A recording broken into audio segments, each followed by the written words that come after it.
What are your plans for the next 12 months of your writing life? So in this video, I'm going to look at 5 habits of successful writers that you can bring into your writing life starting today that will help you to achieve your writing goals.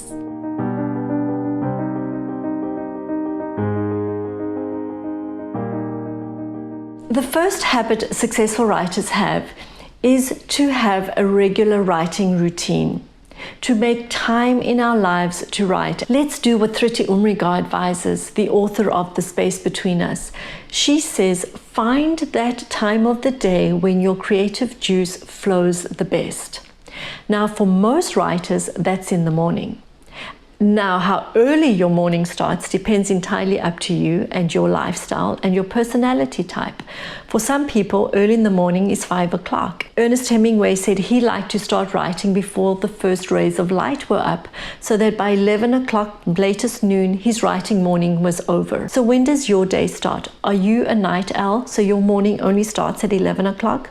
Do you have a family you have to get out the door, so your writing morning will start at 9 or 9:30? The whole idea is to do it when you're fresh and you have reserves. Find that time in the day where your creative flow is at its best and set that time aside for your writing routine to make time in your life to write. And as Virginia Woolf says, then guard it jealously because the world will try to steal it. I don't know about you, but I have found that since I've become a writer, I really do have to guard my writing time. Unfortunately, because you work from home, because you work for yourself, that other people, caring people, loving people, well-intended people, think that you have flexible time and that you can meet for coffee, you can make yourself available at any time of the day because it works for them. Do not think that because you are a writer that your work does not count, that your time is flexible and that you can be available to meet other people's needs. Guard your time jealously. Find it, guard it, and keep to it. Now you may say, well, I actually work full-time and I still want to write. Well, then take a leaf out of the book from John Grisham. John Grisham, the author of multiple novels and many bestsellers, was working full-time as a lawyer when he started his writing career. He would get up an hour earlier at 5 o'clock in the morning, make sure he was showered, dressed, get to the office by 5:30 because his office was just 5 minutes away, and be at his desk to write 5:30 every morning for at least an hour. And then he found in the legal profession that there were moments where he had enormous amounts of wasted time. And so he capitalized on it. He was opportunistic and he used that time to write his stories. He did that until he had written his first book. And after that, once it was published and it was a runaway bestseller, he actually could become a full-time writer. John Grisham now also works to a strict routine every year in order to churn out all his novels.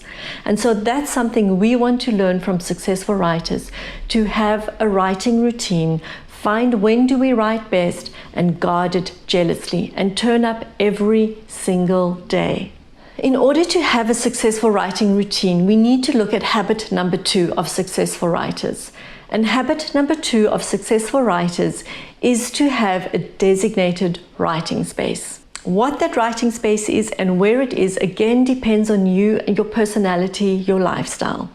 Perhaps you are someone who can work in a room with a lot of activity going on around you, and that makes you feel very centered and settled, and you can thrive in that. Many of us can't. We need a quieter place, a more secluded place that we can call our own. Virginia Woolf, for her at one stage in her writing career, it was a closet under the stairs where she could go and be quiet and do her writing. Ernest Hemingway, like J.K. Rowling's, liked to write in cafes. Ernest Hemingway also had a studio that he rented in order to do his writing there. The point is that you have the same designated space that you like to go to every day.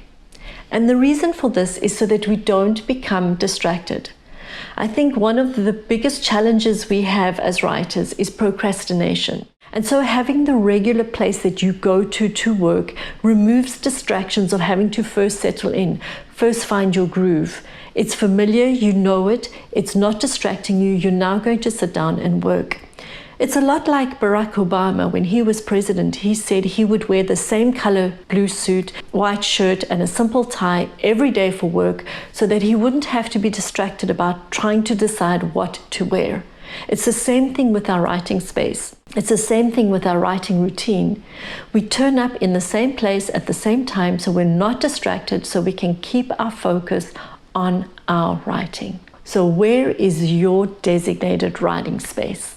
To make progress with our writing, it's now important to embrace habit number 3. Don't wait to be inspired. Embrace the struggle and the hard work. If we're going to wait to be inspired, most successful writers will tell you it's not going to come. Virginia Woolf says ideas come from regular writing and reading and not from a bolt of inspiration. When you hear writers talk about the muse that comes to visit them, it always happens when they're at their desk working, doing the hard work, pushing through, writing whether it's easy today or not. Khaled Hosseini also says that he finds his first drafts are often difficult, disappointing, and laborious. The writing process more gains traction when he goes through the editing phase and the rewriting phase. But like most things, it's 80% perspiration, 20% inspiration. And we need to make space in our lives for that inspiration. So how do we do that? And habit number 4 is specifically for inspiration, and that is to read and to read a lot. Virginia Woolf says to read according to your taste, but do not shy away from the kings, and can I add the queens of literature, because we are commoners.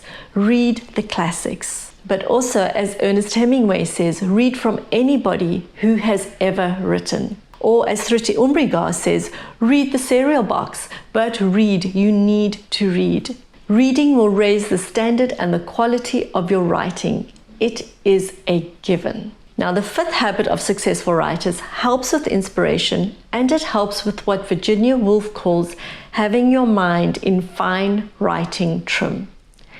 It is exercise. We need a fine writing trim in our bodies, and we need a fine writing trim in our minds. And exercise brings the mind and the body together. Exercises that are particularly good are things like swimming, running, biking, hiking, something that you can do where your body takes over and your mind goes into a neutral place, where you're not having to think, you're not having to process. When we give our mind time to settle and our mind and our body goes into sync, that's where you're going to get those bolts of inspiration. That's where a thought that you hadn't actually realized before, hadn't come across before, kind of finds its way, and you go, oh, look at that. That's a great idea. That's something I should look at. It's a time where all of a sudden maybe something you're struggling with, something that challenged you, becomes clear. And movement is an excellent way to inspire your writing. You have a healthy mind, a healthy body, and you're motivated to get back to your desk the next day.